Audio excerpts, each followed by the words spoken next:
আসসালামু আলাইকুম। ওয়ালাইকুম আসসালাম। ডক্টর জামাল ভাই, আপনি এই হসপিটালে মেডিকেল অফিসার হিসেবে আছেন। তো স্বাস্থ্য খাতে আসলে আপনার সামগ্রিক দায়িত্ব সম্পর্কে আমাদের একটু সংক্ষেপে বলুন। আপনি কি কি আচ্ছা, দায়িত্ব পালন করতেছেন? আমি এখানে আগে মেডিকেল অফিসার হিসেবে ছিলাম, এখন ভারপ্রাপ্ত আরএম হিসেবে আছি। মেডিকেল অফিসার হিসেবে আমাদের আউটডোরে ট্রিটমেন্ট, তারপর যে ইনডোরে ট্রিটমেন্ট এবং ইমার্জেন্সি ট্রিটমেন্ট, সেগুলো আমাদের করতে হতো। এবং সরকারের কিছু প্রোগ্রাম থাকতো, প্রোগ্রাম মানে মিটিং থাকতো উপজেলায় বা সিভিল সার্জন অফিসে, সেগুলোতে আমাদের অ্যাটেন্ড করতে হতো। এবং আমাদের আহ, যারা রুট লেভেলে জি। সিএসসিপি হেলথ অ্যাসিস্ট্যান্ট, এদের কাজ আমাদের পুরোপুরি হিসাবে মেনটেন করতে হয় এবং তদারকি করতে হয়। তো আপনার কি কোনো ইউনিয়ন সাব সেন্টার ইউএসসি থেকে যেতে হয় কিনা, বা সেখানে দায়িত্ব আছে কিনা? আচ্ছা, আমার ছিল, কিন্তু এখন ওই রকম নেই, মানে আমাদের ডাক্তার সংকট, যার কারণে আমাদের আসলে অত স্কোপ হয়ে ওঠে না। তো আপনি আর কতজন? আমাদের জি। ওখানেও মানে যে যে সেবা দিব, এরকম একটা পরিবেশের একটা ঘাটতি রয়েছে। আচ্ছা, ওখানে কি কি ঘাটতি আছে বলে মনে করেন? আচ্ছা, ওখানে যে মানে ডাক্তার বসার মতো এবং যে ইনভেস্টিগেশন ফ্যাসিলিটি, এগুলো সাধারণত নেই। এবং ডাক্তার যে প্রপার ট্রিটমেন্ট দিবে, সেগুলো নেই। এবং মেইন সমস্যা হচ্ছে আমাদের ওখানে চাইতে যে আমাদের ডাক্তার সংকট, মানে আমাদের হাসপাতাল মেনটেন করতে আমরা আমাদের সংকটের মধ্যে পড়তেছি। হিমশিম খাচ্ছেন এটা? হ্যাঁ, হিমশিম খাচ্ছে। তো আপনি ইউনিয়ন সাব সেন্টারে কতদিন যাবত আর কি ওখানে আপনার পোস্ট আছে বা ওই দায়িত্বে আছেন? ওখানে ছিল, আমার প্রথমে দেখিয়েছিল 1 বছরের মতো, তারপরে আবার এখানে, যদিও আমার এখান থেকেই আমার কার্যক্রম করতেছে। আচ্ছা, আচ্ছা। ওকে। তো আপনার ইউনিয়ন সাব সেন্টারে কখনো কি কোনো প্রতিবন্ধী ব্যক্তিরা আসে কিনা? হ্যাঁ, ওখানে আসতো, আচ্ছা। যদিও সংখ্যাটা খুব কম হ্যাঁ, ছিল। কেমন প্রতিবন্ধী ছিল আর কি? আচ্ছা, কি আমাদের ধরনের? প্রতিবন্ধী যে আহ, যাদের যে পায়ের প্যারালাইসিস টাইপের ছিল, ওইসব রোগী আমরা পেয়েছি। তারপরে যে একটু বাচ্চারা পেয়েছি, যারা না কানে শোনে না, এরকম পাইছি আমরা। তো এরকম একটা অভিজ্ঞতা আমাদেরকে একটু শেয়ার করেন আচ্ছা, পেশেন্ট। এইরকম একটা রুগী আসছিল যে কথা বলতে পারে না, তার যে পেটে ব্যথা নিয়ে আসছিল। যদি তার মা বলছে যে করতেছে, বয়স ছিল তার 10 বছরের মতো ছিল। তার মা বলতেছিল যে একটু খায় না, করে, মানে পেটের মধ্যে একটু সমস্যা দেখাচ্ছে, পেটের একটু তা আমরা পরে ইভালুয়েশন করলাম, যে পেটে টেটে দেখলাম যে একটু গ্যাসের সমস্যা মনে হচ্ছে, তার খাবারের একটু সমস্যা ছিল। যেটা যদিও সে প্রপারলি বলতে পারতেছিল না, তার মা সাথে ছিল, এই জন্য তার মা আমাদের হিন্টস দিছে। তারপরে আমরা শারীরিকভাবে পরীক্ষা করে, আমার কাছে ওইটা মনে হয়েছিল, পরে ফলো আপে আমি দেখলাম যে না, এই ওষুধে আমার হয়েছে। পরবর্তীতে আর এটা হয়নি। তো যখন সে আসছিল সমস্যা নিয়ে, তার সাথে আপনি কিভাবে যোগাযোগ করছিলেন? সে প্রতিবন্ধী, সে তো কথা বলতে পারে না বলছেন। আচ্ছা, তার সাথে কিভাবে? তার সাথে সাধারণত প্রথমে তার মায়ে আমাকে হিন্টস দিয়েছিল যে তার খায় না, এবং যে পেটের একটু দেখায়, ইঙ্গিত করে। ইঙ্গিত করে হ্যাঁ, যে পেটে এই ব্যথা। ইঙ্গিত দেখে আমরা ফিজিক্যালি একটু করি। আমার কাছে এটা মনে হয়েছে ইনিশিয়ালি, যদিও বেশি মনে হয়নি, খারাপ মনে হয়, এই জন্য আমি প্রাথমিক চিকিৎসাটাই দিয়েছিলাম। পরবর্তীতে ওটাতেই সে ইমপ্রুভ করেছিল। আচ্ছা, আচ্ছা। তো আসলে ভাই, প্রতিবন্ধিতা বলতে আসলে কি মনে করেন? প্রতিবন্ধিতা কেন, কাদেরকে বলা হয় প্রতিবন্ধী ব্যক্তি? আচ্ছা, প্রতিবন্ধী সাধারণত আমরা একটা দুইটা, একটা জন্মগত প্রতিবন্ধী, আর একটা যে পরবর্তীতে কোনো ঘটনাচক্রে প্রতিবন্ধী। জন্মগত প্রতিবন্ধী যেমন তার সেন্সরি, যেগুলো চোখ, কান, নাক, এগুলো, তারপর জন্মগত কোনো অঙ্গ অঙ্গ প্রত্যঙ্গের ত্রুটি এবং ইন্টারনালও ত্রুটি থাকতে পারে, সেগুলো আমরা করি। আর আর বাহ্যিক দিক থেকে পরবর্তীতে সাধারণত যদি ওল্ড এজ রিলেটেড যদি না হয়, সেক্ষেত্রে যে বয়সে যেটা হওয়ার কথা না, যেমন একটা হাত পা ভেঙে গেছে বা অ্যাক্সিডেন্টের ফলে হয়েছে, এগুলো আমরা সাধারণত প্রতিবন্ধী হিসেবে করি। আচ্ছা, আচ্ছা।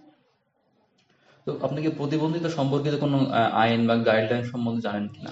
আচ্ছা, প্রতিবন্ধী সম্পর্কে আমি যদি একটু একটু করছি, আমাদের সমাজসেবাতে আমাদের যে প্রতিবন্ধী যে একটা দেয়, সেটা আমরা দিয়েছি। সেখানে একটা প্রোটোকল ছিল, সেই প্রোটোকলে মোটামুটি আমরা কিছুটা হলে অবগত, যদিও আমরা কোনো প্রশিক্ষণ পাইনি। তো এই বিষয়ে আমরা যতটুকু আমরা নিজেদের চেষ্টায় জানার চেষ্টা করেছি। আচ্ছা, আচ্ছা। বা ওখানে আইন সম্পর্কে একটু বলবেন কিনা, কি আইন ছিল ওখানে, বা কোনো গাইডলাইন ছিল কিনা সেখানে? ঠিক আছে। তো আপনার মতে একটা স্বাস্থ্য কেন্দ্রে কি মানে একটা স্বাস্থ্য কেন্দ্রে একটা প্রতিবন্ধী ব্যক্তির জন্য সচেতনতা প্রবেশ করতে পারে, সহজে প্রবেশগম্যতা এবং তাদের স্বাস্থ্যসেবার জন্য উপযোগী করতে আসলে কি কি ব্যবস্থা থাকা দরকার বলে মনে করেন? আচ্ছা, অন্যান্য উপজেলার চাইতে বা আমাদের সৌভাগ্য যে আমাদের উপজেলাটা একটু অন্যরকম। এখানে 4 তলা বিল্ডিং আমাদের উপজেলায়, হয়তো অন্যান্য উপজেলায় এরকম ইয়ে নেই, মানে ডেকোরেটেড নেই। আমাদের এখানে শুরুতে মানে ঢুকতে আমাদের হচ্ছে র্যাম্প রয়েছে, যে প্রতিবন্ধী এবং হচ্ছে হুইল চেয়ার, যদি হুইল চেয়ারের সংকট রয়েছে তারপরও আছে, এবং একটা ট্রলি আছে।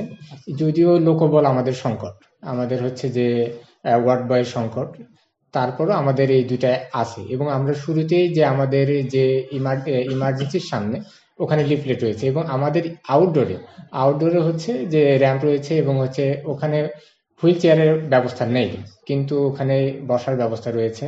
এবং আমাদের ইমার্জেন্সি ইনডোর এবং আউটডোরের ভিতর ওখানে মানে দেয়ালে হচ্ছে যে একটা লিফলেট সাজানো আছে, যে প্রতিবন্ধীদের যে চিকিৎসা সেবা অগ্রাধিকার, সেটা ওখানে লেখা রয়েছে, যাতে জনগণ বুঝতে পারে। এবং আমরাও ওখানে ভালো আছি যে আমরা এটা হচ্ছে দেখে, এবং যে আমাদের যদি দর্শনার্থী অনেক বেশি থাকে, তারপরও আমরা বলি যে ওনারা অগ্রাধিকার প্রাপ্য, একটু আপনারা দয়া করে ওনাদেরকে একটু আগে আসতে হবে। তবে মানুষ মানে দর্শনার্থী বা রুগীরা কথা বললে তারা একটু ইয়ে করে।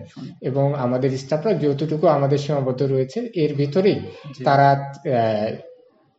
প্রতিবন্ধী ব্যক্তিদের একটু দ্রুত মানে যাতায়াত বা সেবা পাইতে সহযোগিতা করে। তো আপনি কখনো কোনো প্রতিবন্ধী ব্যক্তি বান্ধব স্বাস্থ্যসেবা বা প্রতিবন্ধিতা চিহ্নিতকরণ বা শনাক্তকরণ বা তাদেরকে পুনর্বাসন করা এই বিষয়ে কোনো প্রশিক্ষণ কখনো পেয়েছেন কিনা? না, এরকম আমি কোনো প্রশিক্ষণ পাইনি। তো আসলে ইউনিয়ন সাব সেন্টার যে স্বাস্থ্যসেবা কেন্দ্র ছিল, সেখানে প্রতিবন্ধী ব্যক্তিদের কি কি স্বাস্থ্যসেবা দেওয়া হতো? আচ্ছা, ওখানে সাধারণত নর্মাল যে চিকিৎসা জি। মানে ওগুলোই ছিল। জ্বর, সর্দি, কাশি? হ্যাঁ, জ্বর সর্দি কাশি ছিল, স্পেসিফিক্যালি ওই রকম কিছু ছিল না। তবে ওখানে একটা রেফারেল সিস্টেম ছিল, এবং ওইটা একটা ওখানে লিখে দেওয়া হতো, এবং এই রুগীটা ইমার্জেন্সি বা স্বাস্থ্য কমপ্লেক্সে আসলে তার একটু দ্রুত ব্যবস্থা আমরা করতাম। তো রেফারেলটা আপনারা এখানেই করতেন? হ্যাঁ, এখানেই করতাম।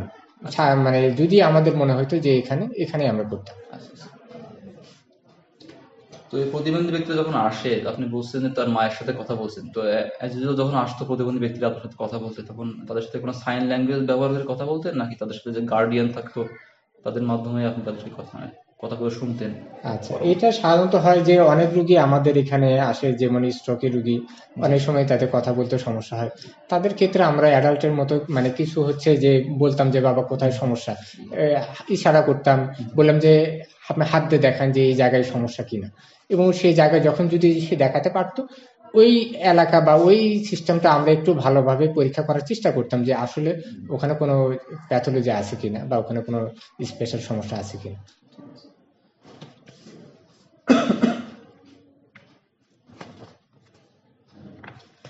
তো ইউনিয়ন সাব সেন্টার বা স্বাস্থ্যসেবা কেন্দ্রে যখন প্রতিবন্ধী ব্যক্তিরা আসতো স্বাস্থ্যসেবা নিতে, তখন কোন রুমে কোন ধরনের সার্ভিস দেওয়া হয় বা তাদেরকে এখন কোথায় যেতে হবে, এই যে তথ্যটা, স্বাস্থ্যকেন্দ্রে ঢুকে তথ্যটা অনেকে জানে না।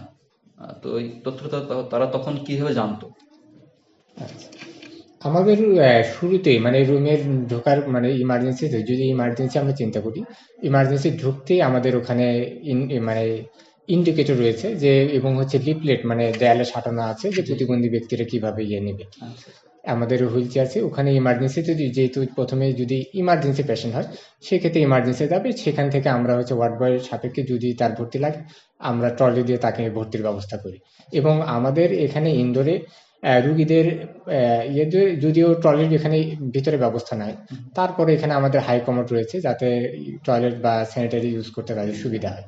তো ইউনিয়ন সাব সেন্টারে আসলে এই সার্ভিস বিষয়ক যে তথ্যগুলো, তারা এগুলো কিভাবে পায় ইউনিয়ন সাব আচ্ছা, সেন্টার? ইউনিয়ন সার্ভিস সেন্টারে আসলে এরকম ওই রকম যে স্পেসিক্যালি মানে ওরকম সুবিধাটা নাই। সুবিধা নাই। হ্যাঁ, তো ওখানে ঢুকে আর কি আপনি তারা হ্যাঁ, মানে পাবে, তো আপনার হ্যাঁ, রুমটাই আর কি সামনে চলে আসে, সামনে পাবে। এন্ট্রি গেটের সামনে আছে। তো ইউনিয়ন সাব সেন্টারের যে অবকাঠামো, এই অবকাঠামোর দিক থেকে আপনি কি কি মনে করেন যে এখানে কি প্রতিবন্ধী ব্যক্তিরা সহজে প্রবেশ করে স্বাস্থ্যসেবা গ্রহণ করতে পারবে? না, এখানে সহজে ওইরকম সুযোগ সুবিধা নাই, জি, অনেক জায়গায় নাই। বিস্তারিত বলেন। হ্যাঁ, এবং এই জায়গায় যদি মানে অনেক জায়গায় সিঁড়ি রয়েছে জি জি। কিন্তু র্যাম্প নাই, এবং হুইল চেয়ার নাই, এবং অনেক জায়গায় অফিস স্টাফের সমস্যা, হয়তো এক স্টাফ অনেক কাজ করে আসলে। এইভাবে যে সাধারণত প্রতিবন্ধিতার বলে কই আসে না, হয়তো একটা আসে, বা ওটা যদি বাইরের ইয়ে থাকে, সে যদি মানে মানে নোটিস করতে পারে, তাহলে হয়তো তিনি ইয়ে করতে পারে। এই নোটিস করাটা একটু ইয়ে, যে এরকম যদি আউটডোরে যদি একজন মানে রুমের বাইরে থাকতো, সে তাহলে একটা নজরদারি করতে পারতো, তাহলে সুবিধা হতো। আর সেখানে টয়লেট বাথরুমের কোনো ব্যবস্থা করা যেতে পারে না, কিনা? হ্যাঁ, যদিও ওখানে নাই যে প্রতিবন্ধী বান্ধব যে টয়লেট ব্যবস্থা নাই। নাই। না। আচ্ছা। তো প্রতিবন্ধী ব্যক্তিদের সেবা দেওয়ার জন্য কি ইউনিয়ন সাব সেন্টারে কোনো গাইডলাইন বা পলিসি ফলো করা হয় কিনা ইউনিয়ন সাব সেন্টারের ক্ষেত্রে? আচ্ছা, আমার এটা এই বিষয়ে আমি আসলে অত মানে তো স্বাস্থ্য কেন্দ্রে প্রতিবন্ধী ব্যক্তিরা যখন স্বাস্থ্যসেবা নিতে আসেন, তাদের জন্য কি আলাদা কোনো বই বা রেজিস্টার করা থাকে ইউনিয়ন সাব সেন্টারে? না, এরকম আলাদা কোনো ইয়ে এই নেই, সাধারণ রোগীদের সাথে একসাথে করা একসাথে হয়? দেওয়া হয়।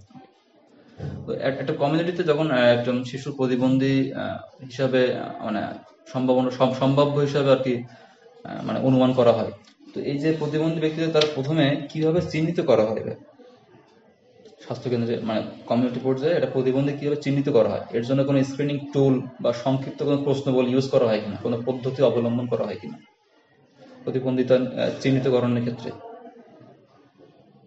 কিভাবে প্রতিবন্ধিতা চিহ্নিত করেন যে এই বাচ্চাটা এই প্রতিবন্ধী বা এই বাচ্চাটা এই এই প্রতিবন্ধী, এটা কিভাবে চিহ্নিত করা হয়, এটা যদি একটু বলতেন আপনার মতে আর কি।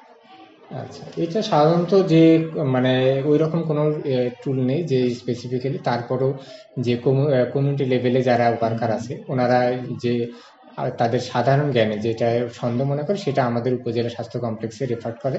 এবং আমরা যদি মনে করি যে একটা যে এরকম কোনো যে সমস্যা আছে এবং যেটা কিউরেবল, বা এটা স্পেসিফিক্যালি দেখলে যে সুবিধা হবে, সেক্ষেত্রে আমরা যে এখানে মেডিকেল কলেজ আছে, সেখানে আমরা হচ্ছে রেফার করে দিই। ঠিক আছে। তো প্রতিবন্ধী ব্যক্তিবান্ধব স্বাস্থ্যসেবা সম্পর্কে আপনি কতটুকু পরিচিত?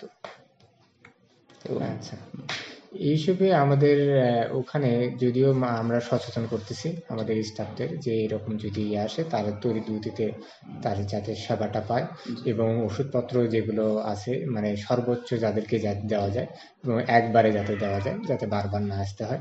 যদি কোনো অ্যান্টিবায়োটিকের ডোজ হয়, যে পুরো 7 দিন বা 5 দিনে পুরোটা দেওয়া যায়, এই জন্য আমরা তাদেরকে ইয়ে করতেছি। তো আপনি কি কখনো প্রতিবন্ধী ব্যক্তিবান্ধব স্বাস্থ্যসেবা নিয়ে কখনো আলোচনা শুনেছেন কোনো মাসিক সভা বা কোনো প্রতিবন্ধী দিবস উদযাপনের সময়? আচ্ছা, প্রতিবন্ধী উদযাপন দিবসে বা ছিলাম আমাদের এখানে, হয়তো স্বাস্থ্য কমপ্লেক্সে র্যালি হয়, একটু আলোচনা হয়, এবং হচ্ছে উপজেলাতে এই বিষয়ে একটা সেমিনারও হয়, এগুলো মাঝে মধ্যে আমরা যাই। তো আপনার মধ্যে কি ইউনিয়ন সাব সেন্টারে ওই হসপিটালে প্রতিবন্ধী ব্যক্তিরা কোনো ধরনের প্রতিবন্ধকতা বা বাধা ছাড়াই সেবা নিতে পারে? মানে সেবা পাইতে তাদের কোনো সমস্যা নাই, কিন্তু হচ্ছে সেবাটা গ্রহণের পথে প্রতিবন্ধকতা আছে। প্রতিবন্ধকতা ওখানে আছে। যাওয়া বা ওখানে পৌঁছানো, তারপরে ওখানে যে অবকাঠামো, অতটা আসলে ইয়েটা না। আচ্ছা আচ্ছা। তো প্রতিবন্ধী ব্যক্তিবান্ধব সেবা প্রদানের জন্য কোনো ওয়ার্কিং কমিটি আছে?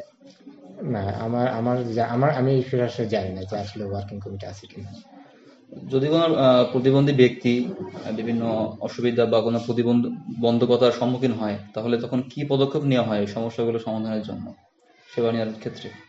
আচ্ছা, এখানে যদি মানে অবকাঠামোগত, সেটা তো আমরা মানে জানাইছি, বা আমাদের ইয়েতে অপিকেল আছে, এটা হচ্ছে যে সরকারের ইয়েটা বিষয়।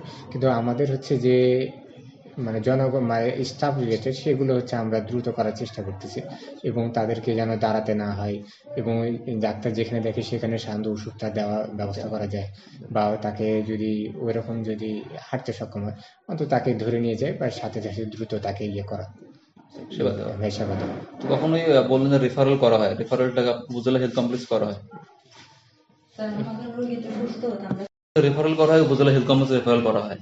তো এই রেফারেল করার পরে পরবর্তীতে কোনো ফলো আপ নেওয়া হয় কিনা তাদের সাথে, কখনো হয়েছে কিনা এরকম ফলো আপ নেওয়া?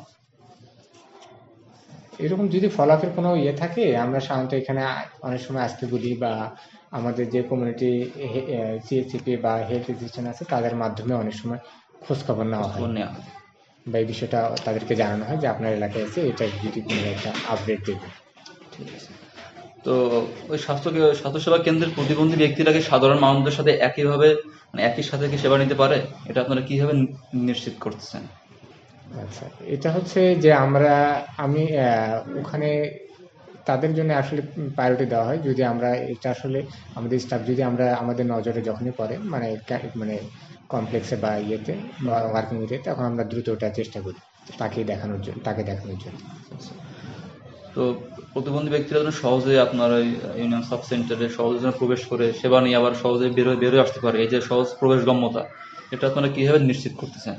এটার জন্য আসলে ওইরকম ইয়েটা নাই, ওইটা আসলে বিল্ড আপ করা দরকার, যে যদি র্যাম্প যদি থাকে তাদের চলাচলের জন্য, বা ওখানে যদি একটা সব জায়গায় যে সাব সেন্টারে যদি একটা হুইল চেয়ারের ব্যবস্থা থাকা হয়, তাহলে আমাদের মতে সবচেয়ে ভালো হবে। একজন প্রতিবন্ধী ব্যক্তিকে স্বাস্থ্যসেবা দেওয়ার সময় আপনি কি কি প্রতিবন্ধকতা বা অসুবিধার সম্মুখীন হন?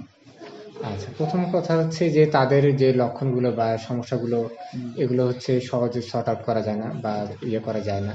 তারপর তাদের পরীক্ষা নিরীক্ষা ইয়ে থাকে, এবং তাদের হচ্ছে যে আর্থিক একটা সমস্যা থাকে, যার কারণে তারা হচ্ছে এগুলো আসলে অনেক সময় বেয়ার করতে পারে না, এবং এরা হচ্ছে আসলে যদি দীর্ঘমেয়াদী কোনো ট্রিটমেন্টে থাকে, সাধারণত তারা লেগে থাকতে পারে না বা স্টিক থাকতে পারে না। তো এক্ষেত্রে প্রতিবন্ধী ব্যক্তিদের এই বিষয়ে, ট্রিটমেন্ট বিষয়ে কোনো প্রশিক্ষণের অভাব আছে কিনা বা প্রয়োজন আছে কিনা আপনার? আচ্ছা, এটা হচ্ছে যদি সামগ্রিকভাবে কমিউনিটি লেভেলে যদি ইয়ে তৈরি করা হয়, এবং সরকার যদি এখন পঙ্গু মানে যা যা ইয়ে আছে, প্রতিবন্ধী আছে, তাদেরকে যদি ইয়ে করে, এবং বিশেষ করে চিকিৎসা ক্ষেত্রে যদি সমাজসেবা থেকে আমরা যে তাদেরকে চিকিৎসাপত্র দিই, সেটার যদি একটা এককালীন ব্যবস্থা করে দেয়, বা যে পরিমাণ ইয়ে লাগবে মেডিসিন বা অন্যান্য যে উপকরণ, সেটার যদি সরকার ব্যবস্থা করে দেয়, তাহলে সবচাইতে ভালো হবে। ভালো হয়। এবং তার যদি কর্মক্ষেত্রে যদি কোনো মানে সেটেল করা দেওয়া যায়, মানে পুনর্বাসন টাইপের যদি করা দেওয়া যায় কমিউনিটি লেভেলে, তাহলে তার হচ্ছে যে মানে তার সামগ্রিক যখন মানে প্রবলেমটা সলভ হবে, তার চিকিৎসা ক্ষেত্রেও তার প্রবলেমটা সলভ হয়ে যাবে।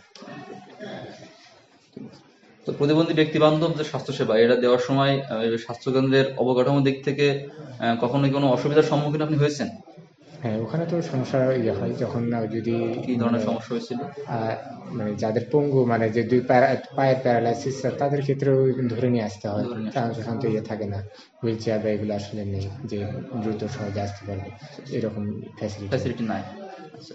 তো তাদের সাথে যে কথা বলার সময় কোন ধরনের অসুবিধার সম্মুখীন হন প্রতিবন্ধী ব্যক্তিদের সাথে? আচ্ছা, প্রতিবন্ধী যদি কথা না বলতে পারে, তার বা শুনতে যাদের সমস্যা, তাদের ক্ষেত্রে সমস্যা হয়, এটা আসলে খুব বেশি হয় নাই। আমার সাধারণত একটা এরকম হয়েছিল, আর বাদ বাকি ওইরকম হয়নি। সমস্যা হয়নি? না। মানে যারা গার্ডিয়ান থাকে তাদের কাছ হ্যাঁ, থেকে তথ্যগুলো হ্যাঁ, নেওয়া যায়। ততগুলো। আচ্ছা। তো স্বাস্থ্যকেন্দ্রে এই যে সার্ভিস বিষয়ক তথ্য নিতে কোনো প্রতিবন্ধী ব্যক্তি কখনো কি অসুবিধার সম্মুখীন হয়? কোথায় কোন সার্ভিস দেওয়া হচ্ছে এই তথ্যটা পেতে কোনো সমস্যার সম্মুখীন হয় কিনা? না, স্বাস্থ্যক্ষেত্রে এটা সমস্যা হয় না, হয় না। মানে আমাদের এখানে সবকিছু ওকে বুঝে দেওয়া হয়, এবং যদি স্বাস্থ্য কমপ্লেক্সে, সেক্ষেত্রে হুইল চেয়ারে সাধারণত তাকে এই ভিতর থেকে তার এই ব্যবস্থা করে দেওয়া হয়, এবং উপজেলা হচ্ছে হেলথ তার, কমপ্লেক্সে? হ্যাঁ, উপজেলা হেলথ কমপ্লেক্সে তার হুইল চেয়ারে নিয়ে যাওয়ার পরীক্ষা নিরীক্ষা করানো, যদি কোনো স্যাম্পল লাগে সেখানে সরাসরি তাকে ইয়ে করা হয়। করা হয়। আচ্ছা। কখনো কি কখনো প্রতিবন্ধী মা বা গর্ভবতী মায়ের সেবা দিয়েছেন? প্রতিবন্ধী গর্ভবতী মা না, এরকম আসলে আমি পান নাই? পাইনি। আপনার মতে একটা কমিউনিটিতে প্রতিবন্ধী ব্যক্তিরা যখন সেবা নিতে যায় তখন তার সর্বোপরি কি কি অসুবিধার সম্মুখীন হয়? অনেক সময় দেখা যাচ্ছে যে অনেকে ঘর থেকে বের হলেই মানুষজন হেয় প্রতিপন্ন করে, সামাজিক একটা কুসংস্কার আছে, খারাপ চোখে দেখা, বা যাতায়াতের সুব্যবস্থা না থাকা, মানুষ আর্থিক সমস্যার কথা বললেন, খরচ তারা বেয়ার করতে পারে না। তো এই আর কি, বা অনেক সময় যারা যারা নেয়, দাদি বা নানি, তারা আর কি ঠিক মতো আর কি কেয়ার করে না, যত্ন নিতে চায় না। তো আপনার আপনার ক্ষেত্রে কি মনে হয় যে সর্বোপরি আসলে কি কি ধরনের অসুবিধার সম্মুখীন তাদেরকে হতে হয়, প্রতিবন্ধী ব্যক্তিদেরকে? এটা হচ্ছে যে তাদের ক্ষেত্রে তো কেয়ারের একটা সমস্যা থাকে, কারণ হচ্ছে যে যেসব এখানে যেহেতু একটা এলাকা, হয়তো নিডি এলাকা, তাদের হচ্ছে যে বাপ মা হচ্ছে কাজ করে বা অন্যান্য কাজ করে, তাদেরকে প্রপার টেক কেয়ার করা সবসময় পসিবল না। তারপরে হচ্ছে যে তাদের আর্থিক একটা যে প্রতিবন্ধী, তাদের হয়তো অনেক সময় ওষুধপত্র বা অন্যান্য উপকরণগুলো একটু বেশি লাগে বা বেশি টেক কেয়ার করতে হয়, সেগুলো তাদের ঘাটতি থাকে, সেগুলো নিতে পারে না।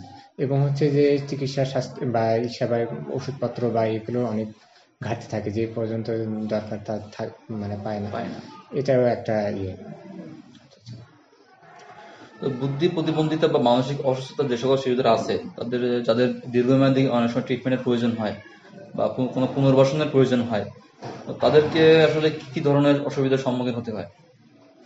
আচ্ছা, এখানে হচ্ছে যে তারা আসলে কি কি কি ধরনের সেবা পেতে পারে, এবং তার এই মানে সমস্যাটা মোকাবেলা করার জন্য তার আসলে কোথা থেকে প্রপারটা ট্রিটমেন্ট পেতে পারে, পেতে পারে। এটাও একটা সমস্যা রয়েছে, মানে তারা জানে না এটা। ইনফরমেশন। হ্যাঁ, এবং অনেকে জানলেও হয়তো একবার মানে দুইবার গেলে আরো যখন দেখে যে ইমপ্রুভ হয় না, কাউন্সিলিং এর বিষয় আছে, ওটার একটু হয়তো ঘাটতি থাকে, বা তাদের ওখানে যে বা অনেকদিন এই সেবাটার সাথে লেগে থাকাও একটা কষ্টকর হয়ে যায়। এগুলো হচ্ছে, তারপরে তার ওই সেবা স্থানের থেকে দূরত্ব, এগুলো অনেক কিছু ফ্যাক্ট হ্যাঁ, পারে। সেবা মানে যেখান থেকে ট্রিটমেন্ট তারা পাচ্ছে হ্যাঁ, বাড়ি থেকে অনেক দূরত্বে অনেক দূরত্ব হয়ে যায় অনেক সময়, যাতায়াতের সমস্যা স্পেশাল হয়। সেবাগুলো সেগুলো তার এখানে সম্ভব। আচ্ছা আচ্ছা। তো আপনার এই উপজেলা ইউনিয়ন সাব সেন্টার যে স্বাস্থ্য কেন্দ্র আছে, সেখানে প্রতিবন্ধী ব্যক্তির জন্য কি কাজগুলো করলে বা মানে কোথায় সংস্কার বা পরিবর্তন করলে অবকাঠামোর দিক থেকে, যে তারা যেন একইভাবে সাধারণ রোগীদের সাথে একই সাথে সেবা নিতে পারবে, তাদের জন্য আরো বেশি সুবিধা হবে? আচ্ছা, প্রতিবন্ধী সাধারণত হচ্ছে যে স্বাস্থ্য কমপ্লেক্সে আসলে এরকম ফ্যাসিলিটি তৈরি করাও কঠিন, কারণ তাদের পরীক্ষা নিরীক্ষা বা এগুলো তো সবসময় ওখানে ডেভেলপ করা অনেক টাফ। যদিও উপজেলা স্বাস্থ্য কমপ্লেক্সে অনেক সময় অনেক ঘাটতি থেকে থাকে, সেক্ষেত্রে অত জনবল লোক দেওয়া মানে টাফ। তো আমার মতে যদি এটা যদি তাদের ক্ষেত্রে উপজেলা স্বাস্থ্য কমপ্লেক্সেই যদি তাদেরকে এটা ব্যবস্থা করে দেওয়া যায়, বা এখানে যদি আরো একটু স্পেশাল ওরিয়েন্টেশন করা যায়, তাহলে সবচাইতে আমার মতে ভালো হবে।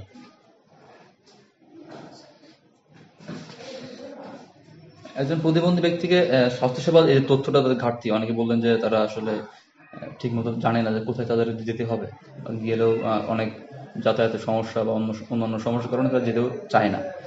তো আসলে তাদেরকে এই যে তথ্যটা কোথায় যেতে হবে বা কিভাবে গেলে তারা এই ট্রিটমেন্টটা পাবে, কার কাছে যেতে হবে, এই তথ্যটা তারা আরো কিভাবে সহজে এবং আরো উপযোগী হবে তাদেরকে দেওয়া যায়? আচ্ছা, এটা হচ্ছে যদি কোনো এরকম লিফলেট থাকে, যেমন হচ্ছে যে বধির বা না, পরে আসে। তাদের ক্ষেত্রে যদি ইনফরমেশন দেওয়া যেত, এবং যদি এইসব রুগী যদি কি কি ধরনের সেবা আসলে বাংলাদেশে বা আমাদের জাতীয় লেভেলে আছে, তার যদি কোনো লিস্ট থাকতো, এই তথ্যগুলো মানে কি কি ধরনের সেবা তারা পেতে পারে, বা সেবা আসলে আছে আমাদের দেশে বা ইয়েতে, বা অ্যাফোর্ডেবল, তার যদি একটা ম্যানুয়াল থাকতো যে এইখানে সেবাটা পাইতে পারে, বা এখানে যেমন অনেক রোগী পঙ্গু থাকে বা হাত পায়ের সমস্যা থাকে, এবং কোথায় বিনামূল্যে বা কম খরচে বা সরকারি বা কোনো সংগঠন এর সাথে যুক্ত আছে কিনা, এই তথ্য যদি আমরা তাদেরকে সরাসরি দিতে পারি, বা ওখানে যদি কোনো কন্ট্যাক্ট নাম্বার থাকে, তারা যদি কোনো ব্যবস্থা করে যাতায়াত বা ইয়েতে, তাহলে সবচাইতে মানে যেগুলো হচ্ছে যে ইয়ে করা সম্ভব, সেগুলো সম্ভব। এবং বাচ্চাদের ক্ষেত্রে যদি এখানে যদি একটা অ্যাসাইন করা যদি থাকে, যে মেডিকেল কলেজে, এখন মেডিকেল হয়তো আছে, আমি আসলে ওইভাবে আছে হয়তো, এবং সেটার যদি একটা ইনফরমেশন ক্লিয়ার কাট যদি আমাদের কাছে থাকে, বা উপজেলা লেভেলে যদি থাকে, তাহলে আমরা সরাসরি বা ওখানে কন্ট্যাক্ট করে এই রুগীগুলো পাঠাতে পারবো, হয়তো সেটার জন্য আরো ফলপ্রসূ হবে। রুগীকে ঘুরতে হবে না, জাস্ট প্রপার ইয়েতে চলে যেতে পারবে। ফলোআপে থাকবে আর হ্যাঁ। লাইন থাকবে। তো স্বাস্থ্যসেবা যারা প্রদান করতেছেন আপনারা, তাদের দক্ষতা আরো কিভাবে বাড়ানো যায় এই বিষয়ে? আমাদের হচ্ছে যদি প্রশিক্ষণ দেওয়া যায়, আসলে প্রশিক্ষণের বিকল্প নেই, যদি প্রশিক্ষণ ব্যবস্থা করে দেওয়া যায়, এবং হচ্ছে যে আমাদের যে লোকবলের ঘাটতি আছে এটা যদি পূরণ করা যায়, এবং হচ্ছে এই রুগীর আসলে কি কি ধরনের সেবা মানে ইয়ে করতে পারে, বা সেবার উপকরণগুলো যদি অ্যাভেলেবল করা যায়, বা এবং তাদের যদি আর্থিক যদি কোনোভাবে যদি এখানে যদি ইয়ে থাকে, যে বা স্বাস্থ্য কমপ্লেক্সে যদি একটা বরাদ্দ থাকে, বা ওষুধের জন্য স্পেশালি তাদের জন্য যদি ইয়ে থাকে, তাহলে আমাদের জন্য আরো সহজ হবে। তো কি কি প্রশিক্ষণ পেলে ভালো হয় আসলে? কোন কোন ধরনের আচ্ছা, বিষয়ের উপর প্রশিক্ষণ এগুলো যদি আমরা ওইভাবে তো বা প্রতিবন্ধকতা আমরা অতভাবে জ্ঞাত নেই, জি। স্বাভাবিকভাবে যেটুকু জানি, এটা আসলে ট্রিটমেন্ট মডালিটি কি, আসলে স্পেশাল কোনো ইয়ে করতে হবে কিনা, বা এখানে কোনো মানে এখান থেকে কিছু করা যাবে কিনা, বা সেটা যদি আমাদের দ্বারা সম্ভব কিনা, সেটা যদি এরকম যে অবকাঠামো হোক, বা এরকম যদি নলেজ হোক বা এরকম যদি উপকরণ এখান থেকে সম্ভব, সেটাই সেই বিষয়ে যদি ব্যবস্থা করে দেওয়া হয়, তাহলে আমাদের জন্য সহজ হবে। অনেক সময় দেখা যাচ্ছে তাদের সাথে কমিউনিকেশনের জন্য সাইন ল্যাঙ্গুয়েজ প্রয়োজন হয়, এটা যদি হ্যাঁ, শেখানো হয়। হ্যাঁ, যদি আচ্ছা, এটা হচ্ছে আমাদের যদি এই বিষয়ে প্রশিক্ষণের ব্যবস্থা করা হয়, নিয়মিত কি প্রশিক্ষণ প্রশিক্ষণ ব্যবস্থা বলছিলেন আপনি? এবং কি প্রশিক্ষণ বলছিলেন? হ্যাঁ। ওই যে মানে আমাদের কি কি ব্যবস্থা মানে গ্রহণ করলে ইয়ে হয়, হ্যাঁ। এটা এটা হচ্ছে প্রথম হচ্ছে মানব সম্পদ উন্নয়নের বিষয়, যে আমাদের যদি মানে স্টাফ মানে গ্রাসরুট লেভেল থেকে যদি প্রশিক্ষণের ব্যবস্থা করা হয়, এবং স্পেশালি এদেরকে আসলে কি করা যেতে পারে বা এদের সম্পর্কে মানে আরো কি কি করা যেতে পারে তাদেরকে জীবন মান উন্নয়নের জন্য, এবং তাদের স্বাস্থ্যের জন্য স্পেশালি কি কি করা যেতে পারে সেই বিষয়ে যদি আমাদেরকে যদি প্রশিক্ষণের ব্যবস্থা করা হয়, এবং তাদের ক্ষেত্রে কি কি জটিলতা আসলে ডেভেলপ করে। সাধারণত একটা যে প্রতিবন্ধিতাটা, তো এটা বহুমাত্রিক রয়েছে, এটার আসলে ফার্দার অন্য কিছু ডিটেরিয়েট করতে পারে, বা সেটা কিভাবে প্রিভেন্ট করতে পারি, বা কিভাবে তাদের লোকালি যে সেবাটা দিয়ে তাদেরকে দ্রুত রিকভারি করার ব্যবস্থা করতে পারে, এই বিষয়ে যদি আমাদের প্রশিক্ষণের ব্যবস্থা করা হয়, তাহলে আমাদের জন্য সবচেয়ে ভালো হবে। এটা কমিউনিটি পর্যায়ে, একদম রুট লেভেলে কমিউনিটি পর্যায়ে প্রতিবন্ধী ব্যক্তিরা যাতে সহজে স্বাস্থ্যসেবা নিতে পারে এই জন্য কি কি কি করা যেতে পারে, বা স্বাস্থ্যসেবাকে তাদের কাছে সহজে পৌঁছে দেওয়ার জন্য কি কি ব্যবস্থা নেওয়া যেতে পারে? যে অনেক সময় তাদের সাথে বেশি একটা সম্পৃক্ত হওয়া বা তাদের মাধ্যমে একটা সচেতনতা বৃদ্ধি করা, এরকম আর কি করা আচ্ছা, যেতে পারে? এখানে হচ্ছে যদি স্বাস্থ্য সহকারী বা ওনাদের মাধ্যমে যদি যোগাযোগ বাড়ানো যায়, বা তাদের যদি আমাদের যে ইনফরমেশন আছে তাদেরকে যদি নিয়মিত বিরতিতে যদি একটা খোঁজ খবরের ব্যবস্থা করা যায়, বা এখানে একটা ফোন নাম্বার যদি তাদেরকে একটা ম্যানুয়ালি থাকে, যে আমরা একটু ফোন দিয়ে বা যাদের কোনো সমস্যা আছে কিনা, বা ওই সিভিয়ারিটি অনুসারে যদি ওই প্রবলেমটা ইয়ে করতে পারি, তাহলে মনে হয় যে আমাদের জন্য তাড়াতাড়ি মানে তাদেরকে রিচ করতে সুবিধা হবে। যে সকল ব্যক্তি নিউরো ডেভেলপমেন্টাল বা এবং মানসিক অসুস্থতা জনিত প্রতিবন্ধিতায় মানে প্রতিবন্ধিতায় ভুগতেছে, যাদের অনেক দিনের একটা দীর্ঘমেয়াদী চিকিৎসা প্রয়োজন, তাদের জন্য কমিউনিটি পর্যায়ে কি কি সেবা দেওয়া যেতে পারে? আচ্ছা, কমিউনিটি হচ্ছে তাদেরকে যে খাপ খাওয়ানো, বা তাদের যে সমাজের সাথে মিশে যাওয়া, বা তাদের সমাজের সাথে যে মেনে নেওয়ার যে একটা ইয়ে করতে হবে, এটা যে বহুমাত্রিক ভাবে করা যেতে পারে, একটু ধর্মীয় দিক থেকে, তারপর সামাজিক দিক থেকে, এবং হচ্ছে যে লোকাল যে একটা শিক্ষিত জনগণকে এখানে ইমপ্রুভ করা যেতে পারে, এবং এইসব বাচ্চাদের হয় এবং বাচ্চারা অনেক এগুলো নিয়ে অনেক টিজ করে বা ইয়ে করে, এটা যদি তাদেরকে মানে সহানুভূতির সাথে দেখা হয় এবং তাদের স্পেশাল ভাবে তাদের প্রতি করা হয়, তাহলে আমার মনে হয় যে তাদের জন্য সহজ হবে তাদের, এবং হচ্ছে যে এই যে একটা মানসিক ট্রমা যেটা হয় সেটাও হবে না। তো পুনর্বাসন বিষয়ক সেবাটা কমিউনিটি পর্যায়ে আরো কিভাবে সহজলভ্য করা যেতে পারে? যেমন তারা কানে শুনে না, তাদের জন্য একটা হেয়ারিং এর ব্যবস্থা করা। তো এই যে সেবাটা তাদের তাদের পর্যায়ে কিভাবে আচ্ছা, পৌঁছানো সম্ভব? এটা হচ্ছে যে এই সেবাটা আসলে কোথা থেকে পাবে, এবং কোথায় হচ্ছে যে এই সেবাটা স্পেশাল সেবা, এবং কোথায় পেতে পারে, তার যদি একটা সহজলভ্য যদি ইয়ে থাকে ম্যানুয়াল, বা একটা ইয়ে থাকলো যে এখানে এই সেবাটা দেওয়া হয়, তার একটা নাম্বার থাকলো, তাই সেখানে যে রিসিভ করবে বা যোগাযোগ করবে তার একটা হচ্ছে নাম্বার, বা ফোনে যোগাযোগ, বা একটা যাতায়াতের ব্যবস্থা যদি থাকে, তাহলে মনে হয় সবচেয়ে দ্রুত রিচ করা যায়। এবং এই রুগীগুলো ফলো আপ করার জন্য যদি উপজেলা স্বাস্থ্য কমপ্লেক্স ইনভলভ করা হয়, এবং এখানে যে জনবল আছে তাদেরকে যদি স্পেশাল প্রশিক্ষণের মাধ্যমে ওটা মনিটরিং করা বা ইয়েতে ব্যবস্থা করা হয়, তাহলে মনে হয় যে এটা আরো কার্যকরীভাবে ইয়ে হতে পারে। তো এই ছাড়া আপনি অনেক পরামর্শ দিয়েছেন, তো এছাড়া কি আর কোনো পরামর্শ আছে দেওয়ার মতো, যে যে প্রতিবন্ধী ব্যক্তি বান্ধব যে স্বাস্থ্যসেবা, এই যে উদ্যোগটা, এটা কিভাবে আরো সহজ প্রবেশগম্য এবং টেকসই করতে সহায়তা করবে?